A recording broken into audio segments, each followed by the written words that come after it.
Islamic Liberation Fund, Al-Hajj Murad Ibrahim. My respect to our best Vice Chairman of the Moro Islamic Liberation Fund, Sheikh Ali Sulaiman. My brother Diwali of the Bansa Moro, Sheikh Khalifah Rando. Namun dia member of the Central Committee, dia presiden, dia visitannya. Lalu sekarang mengatakan mengakuku pegawai ketuturan sekarang sebagai gaya kami ketua ayah bangsa Moro ni yang ketinggi sama dia. Assalamualaikum warahmatullahi wabarakatuh. Waalaikumsalam. The theme of our session now, our gathering is forging unity through consultation process and collective leadership. But before going further to the mood of our discussion, in doing so, doing the unity, you have to be guided by the Lord's Quran and the Sunnah of Rasulullah sallallahu alaihi wasallam. Our best guidance is the Quran. Verse number 9 of Surah Al-Isra. يقول الله تعالى إن هذا القرآن يهدي للتي هي أقوم. Surely or verily this glorious Quran will guide you towards perfection. Verse 89 of Surah Al-Nahl. وَنَزَّلْنَا عَلَيْكَ الْكِتَابَ تِبْيَانًا لِكُلِّ شَيْءٍ وَهُدًى وَرَحْمَةً وَبُشْرَى لِلْمُسْلِمِينَ.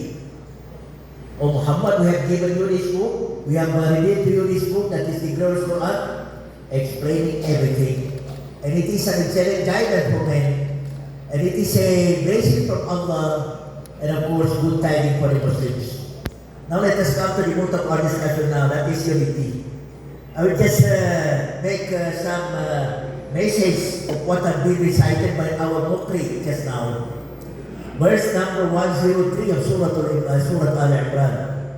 يقول الله تعالى واعتصموا بحبل الله جميعا ولا تفرقوا واذكروا نعمة الله عليكم إذ كنتم أعداء فألف بين قلوبكم فأصبحتم بنعمته إخوانا. الآية. You have to hold together the root of Allah, the religion of Allah. And then do not be divided among yourselves. And remember with gratitude the blessing of Allah, the grace of Allah to you before the advent of the Holy Prophet Muhammad sallallahu alaihi wasallam, before the revelation of the glorious Quran. You have been in hostility among yourselves, enmity, animosity among yourselves. But after the advent of the Holy Prophet Muhammad sallallahu alaihi wasallam, after the revelation of the Quran, these hostility have been changed, all of a sudden changed, not only to unity, solidarity and integrity, but more than that, it is Islamic brotherhood. Verse number 10 of Surah Al-Hujurat. إنما المؤمنون إخوة فأصلحوا بين أخويكم واتقوا الله لعلكم ترحمون. All the mu'mins, all the believers, all the Muslims are brothers. So if two of your brothers are having misunderstanding between them, you have to make reconciliation between them. And you have to fear Allah so that you will have rahmah from Allah. So in order that this Islamic brotherhood of us will not be challenged or will not be shaken. And then there is a qaida, verse number 6 of Surah Al-Hujurat. Ya ayyuhalladzina amanu in ja'akum fasiqun binaba'in fatabayyanu an tusibu qauman bijahalah fatusbihu 'ala ma fa'altum nadimin.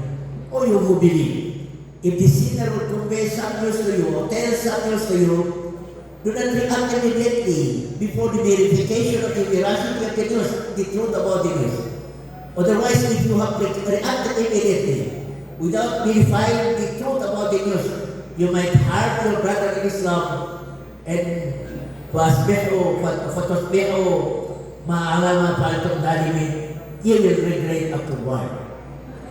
Now, the development of our unity is that we have already made some authority of the bar. That is the next verse, written or recited by our Mukri just now. وَلْتَكُنْ مِنْكُمْ أُمَّةٌ يَدْعُونَ إِلَى الْخَيْرِ وَيَأْمُرُونَ بِالْمَعْرُوفِ وَيَنْهَوْنَ عَنِ الْمُنكَرِ وَأُولَٰئِكَ هُمُ الْمُفْلِحُونَ. Let there arise among you an ummah. What is meant by ummah? Ummah is the language of the Quran. It means bangsa in the language of the Bangsamoro. Waltakum minkum bangsa. Let them arise among you. A bangsa, a nation. And of course, we have already achieved this directive of the glorious Quran. That we have already established our ummah, our authority. And what is the duty of this ummah after we have established it? Yada'una ila al-khair, inviting towards what is good. Ya'muruna bil ma'ruf, enjoying what is righteousness. And wayanhawna 'anil munkar, and they will forbid what has been forbidden by, or evils, forbidden by Allah. Yes. And so that our unity will be more enhanced and will be more strengthened. We have to be more guided by the glorious Quran and the Sunnah of Rasulullah sallallahu alaihi wasallam. There is no way to achieve a tangible unity unless we have to follow the instruction of the glorious Quran and the Sunnah. Once the glorious Quran and the Sunnah have given the decision, as Muslims, we have no alternative. We have no choice but to comply with the decision of the two in order to achieve a tangible unity among ourselves. Verse 63 of Surah Al-Anfal. لو أنفقت ما في الأرض جميعا ما ألفت بين قلوبهم ولكن الله ألف بينهم. Oh Muhammad, even though you will spend the whole wealth of this world in order to unite them, in order to make reconciliation among them, you cannot make unity among them, real unity.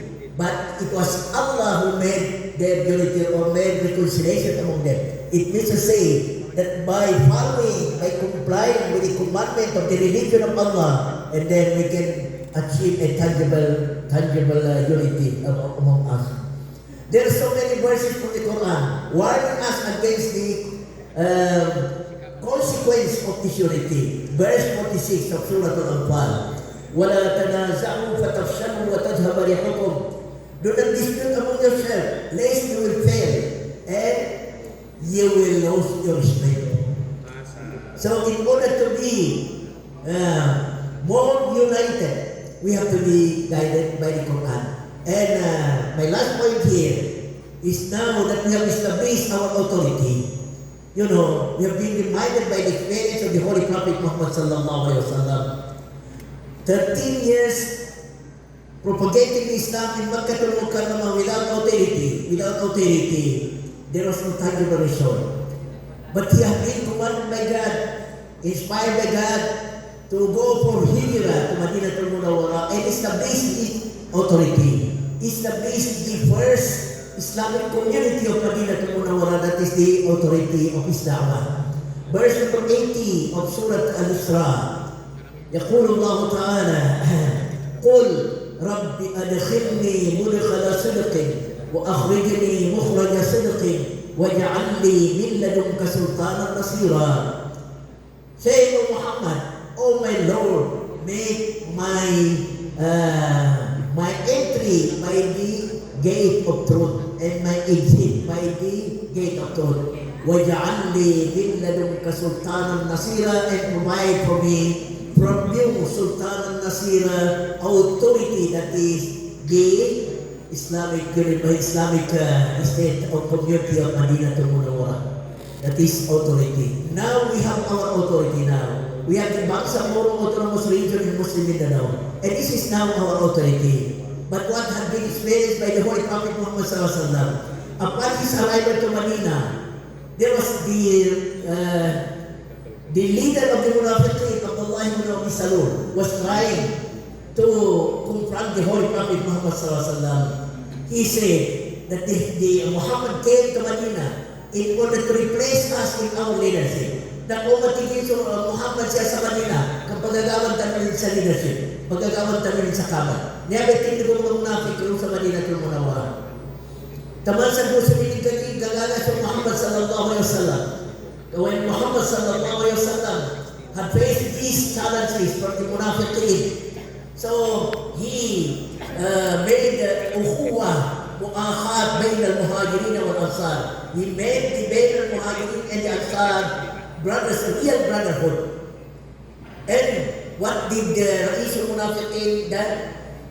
Did He made wings. Not salamat wing, huh? The Quraysh wing. Yes. He made, yes. He made this, the Quraysh wing. He made the Jewish wing, the Yahudi wings, and he made the mga tao sa darat na wing.